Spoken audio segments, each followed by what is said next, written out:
Olá pessoal, na nossa videoaula de hoje iremos estudar Introdução à Eletrostática.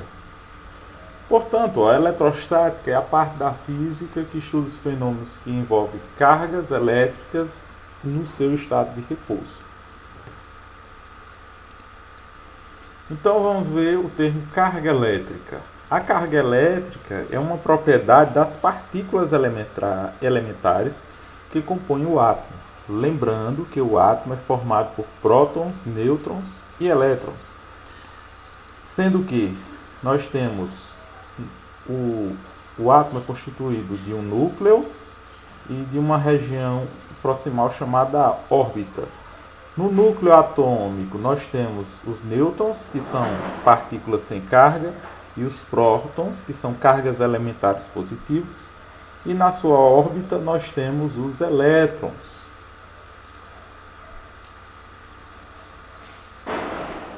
Que ficam nessa região chamada de eletrosfera. Cada elétron fica em uma órbita, ou seja, em níveis distintos, desde o mais próximo ao núcleo ao mais afastado. A unidade da grandeza carga elétrica no Sistema Internacional de Unidades é o Coulomb, representado pela letra C, em homenagem a Charles Auguste Coulomb. Todos os corpos são formados por cargas elétricas, porém não é fácil perceber suas propriedades, pois a maioria dos corpos, quando estão eletricamente neutros, possui quantidade de prótons e a mesma quantidade de prótons e elétrons. Um corpo pode ser eletrizado de duas formas: positivamente, se possui mais prótons que elétrons, e negativamente, se possui mais elétrons do que prótons. Então nós temos o seguinte, lembrando aqui, nessa apresentação, a unidade no SI, no Sistema Internacional de Carga Elétrica, é o C, Coulomb. Aí nós temos o seguinte, imagina aí um átomo possui em seu núcleo atômico 2 prótons e na eletrosfera 2 elétrons. Dizemos que esse átomo está em equilíbrio eletrostático, ou seja, porque ele tem o mesmo número de prótons e o mesmo número de elétrons. Dizemos que ele está neutro, sem carga. Agora imagine que por força maior, um elétron foi removido desse átomo. Aí ele passa a ter mais prótons do que elétrons. 2 prótons, 1 elétron. Então nesse caso ele vai ficar, como ele vai ter um número maior de prótons, esse átomo ficará eletrizado positivamente. E agora a segunda situação, imagina que eu tenho 2 prótons no núcleo e 2 elétrons na eletrosfera. Imagina que esse átomo ganhou mais um elétron. Agora ele vai ter um número maior de elétrons do que de prótons. Portanto, se ele tem uma quantidade maior de elétrons, ele fica carregado negativamente. Percebam que o agente responsável por dar uma carga a um determinado corpo são os elétrons que saem ou entram no átomo. E aí determinam se ele está eletrizado ou não. Se estiver com excesso de elétrons, carregado negativamente.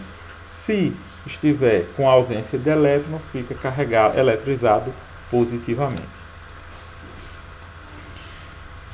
Carga elementar. A carga elétrica elementar é a menor quantidade de carga que pode ser encontrada na natureza. Seu valor é igual a 1,6 vezes 10 elevado a menos 19 Coulomb e é atribuído à carga do elétron com sinal negativo e a do próton com carga de sinal positivo.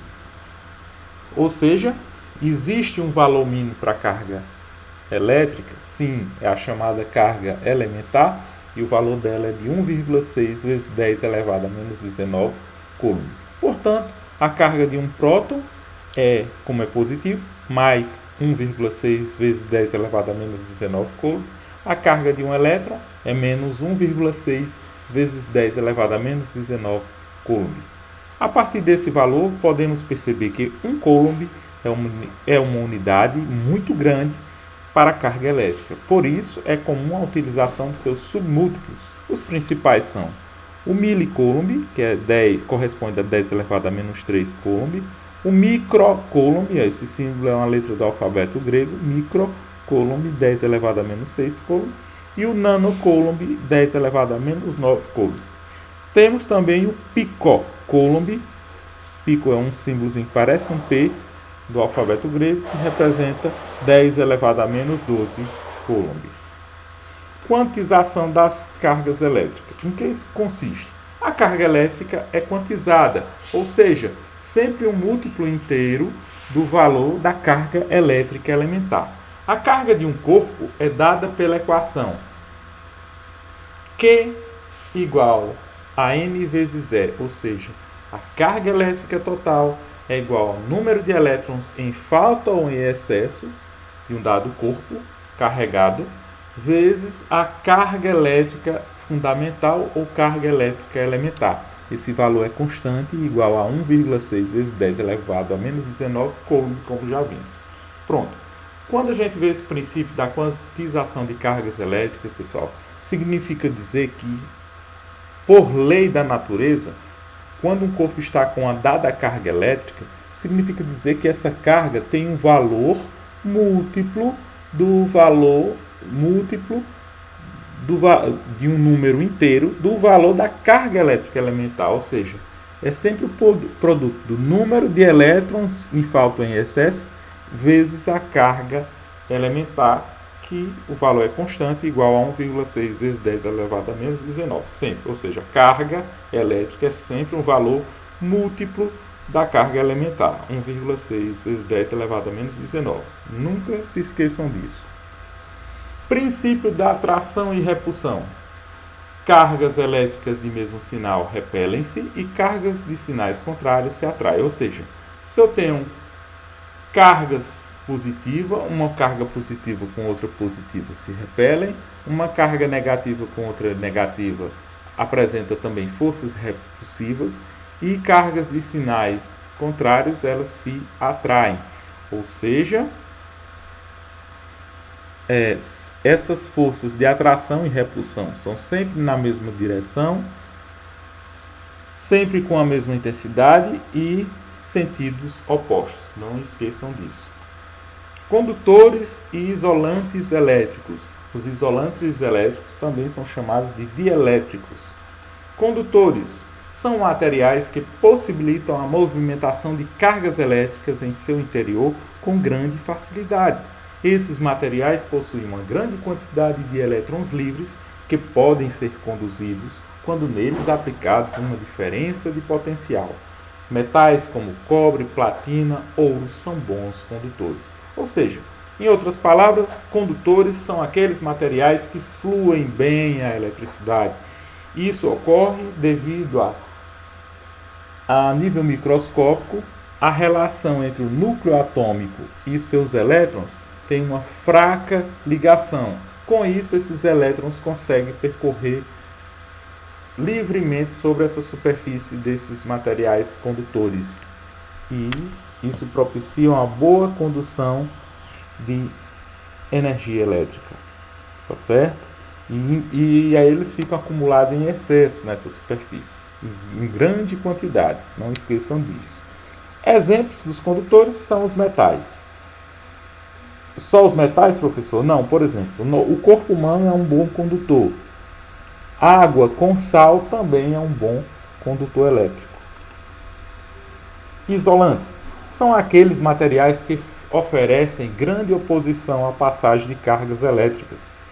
Nesses materiais, os elétrons encontram-se, de modo geral, fortemente ligados aos núcleos atômicos e, por isso, não são facilmente conduzidos. Materiais como borracha, silicone, vidro, cerâmica são bons exemplos de isolantes. Ou seja, os materiais isolantes conduzem mal a eletricidade devido a nível microscópico a interação entre o núcleo atômico e os elétrons ser de uma forte ligação. Portanto, para retirar ou adicionar um elétron dentro de um átomo isolante é mais difícil, porque eles são fortemente ligados uns aos outros. Pode eletrizar? Pode sim, mas a tensão elétrica tem que ser muito grande para fazer esse isolante se tornar um condutor. Por fim, Materiais semicondutores são aqueles que podem se comportar como um condutor ou como um isolante mediante as condições físicas. Os exemplos mais comuns de semicondutores são o silício e o germânio. Ou seja, os materiais semicondutores eles têm características de materiais isolantes e características de materiais condutores. São muito utilizados na disseminação da tecnologia, como produção de chips, placas, circuitos, né? É o famoso silício ou germânio. Vamos agora para alguns exemplos referentes aos assuntos aqui explanados. Exemplo 1. De acordo com a física clássica, as principais partículas elementares constituintes do átomo são prótons, elétrons e carga elétrica? Falso. Prótons são cargas elementares positivas, elétrons cargas elementares negativas, e carga elétrica é uma condição do átomo quando está provocado com a ausência ou falta de elétrons. Ele não é constituinte partícula elementar. Falso. Letra B, prótons, nêutrons e elétrons. Verdade, prótons são cargas elementares positivas, nêutrons são elementos, partículas sem carga, e elétrons são cargas negativas. Letra B, resposta correta. Exemplo 2. Julguem os itens a seguir. Item 1. Um corpo que tem carga positiva possui mais prótons que elétrons. Verdade. Um corpo com carga positiva tem um número maior de prótons em relação aos seus elétrons. Então, verdade. Item 2. Dizemos que um corpo é neutro quando ele possui o mesmo número de prótons e elétrons. Verdade. Quando um corpo tem a mesma quantidade de prótons e elétrons, dizemos que ele está em equilíbrio eletrostático, portanto está no estado de neutro. Item 3. O núcleo do átomo é formado por elétrons e prótons? Falso. O núcleo do átomo é formado por prótons e nêutron. Então, falso. Estão corretas as afirmativas 1 e 2, portanto, a alternativa A está correta. Exemplo 3. Dizer que a carga elétrica é quantizada significa que ela só pode ser positiva? Não, a carga pode ser tanto positiva quanto negativa. Letra B. Não pode ser criada nem destruída. Essa frase é da energia que pode ser criada e destruída, não o princípio da carga elétrica quantizada. Letra C. Pode ser isolada em qualquer quantidade? Não, esse não é o princípio da carga elétrica quantizada. Letra D. Só pode existir com uma múltipla de uma quantidade mínima definida? Verdade. A carga elétrica quantizada só pode ser múltipla de uma carga mínima, que é a carga elementar, igual a 1,6 vezes 10 elevado a menos 19 coulombs. Portanto, letra D é a resposta correta. Item 4. Determine a quantidade de elétrons que deve ser perdida por um corpo para que ele adquira uma carga positiva que corresponda a 2,56 vezes 10 elevado a menos 10 coulombs. Dada a carga elementar, vale 1,6 vezes 10 elevado a menos 19 coulombs. Portanto, ele quer que você descubra o número de elétrons, né, que deve ser perdido para que um corpo adquira essa carga aqui. Então, a fórmula é Q igual a N vezes E. Q é quantidade de carga, N é o número de elétrons em falta ou em excesso, vezes a carga elementar. Substituindo valores, como eu quero descobrir o valor do número de elétrons, então vai ser igual a carga, e aí eu passei por outro membro com sinal invertido. Aqui está de multiplicação, vai como divisão. Substituindo valores, a carga é 2,56 vezes 10 elevado a menos 10, e a carga elementar é 1,6 vezes 10 elevado a menos 19 coulombs. Dividindo 2,56 dividido por 1,6 é igual a 1,6. Divisão de bases iguais conservam propriedades de potenciação. A divisão de bases iguais conserva uma única base e subtrai os expoentes. Aí vai ficar menos 10, menos da regra, menos 19. Menos com menos dá mais, menos 10 mais 19 dá 9. Portanto, o número de elétrons será igual a 1,6 vezes 10 elevado a 9 elétrons. Ou seja, ele tem que adquirir essa quantidade de elétrons para ficar com carga de 2,56 vezes 10 elevado a menos 10 Coulomb, alternativa correta, letra D. Quinta questão. Considere os seguintes materiais: madeira seca, vidro comum, algodão, corpo humano, ouro, nylon, papel comum e papel alumínio. A pergunta é: quais os materiais citados acima são bons condutores de eletricidade? Marque a alternativa correta. Madeira seca é condutor? Não. Vidro é condutor? Não. Algodão é condutor? Também não. Corpo humano é condutor? Sim. Se você triscar na tomada, com certeza você vai levar um choque. Se você leva um choque é porque passa corrente elétrica em seu dedo. Então ele é condutor. O ouro é metal, ele é um bom condutor. Nylon, isolante. Papel comum, isolante. Alumínio, condutor. Portanto, são condutores item 4, 5 e 8. Alternativa correta, letra B. Item 6. Um isolante elétrico. Alternativa A. Não pode ser carregado eletricamente. Pode sim, só que necessita de uma tensão elétrica muito grande. Então, item A é falso. Não contém elétrons. O isolante contém em sua natureza prótons e elétrons, em forte ligação entre esses elétrons e o núcleo atômico. Item C. Tem de estar no estado sólido. Não, pode estar em qualquer estado, sólido, líquido e gasoso. Dependendo do estado físico, ele pode ser isolante. Item D. Tem necessariamente resistência elétrica pequena? Tem necessariamente resistência elétrica pequena? Não, ele, pelo contrário, o isolante ele tem uma resistência elétrica muito grande. Por isso que ele é isolante. Porque ele é a resistividade à tensão elétrica. Item E. Não pode ser metálico? Verdade, um isolante não pode ser metálico. Item E. Alternativa correta. Pessoal, finalizo por aqui e até a próxima oportunidade. Um abraço a todos. Tchau.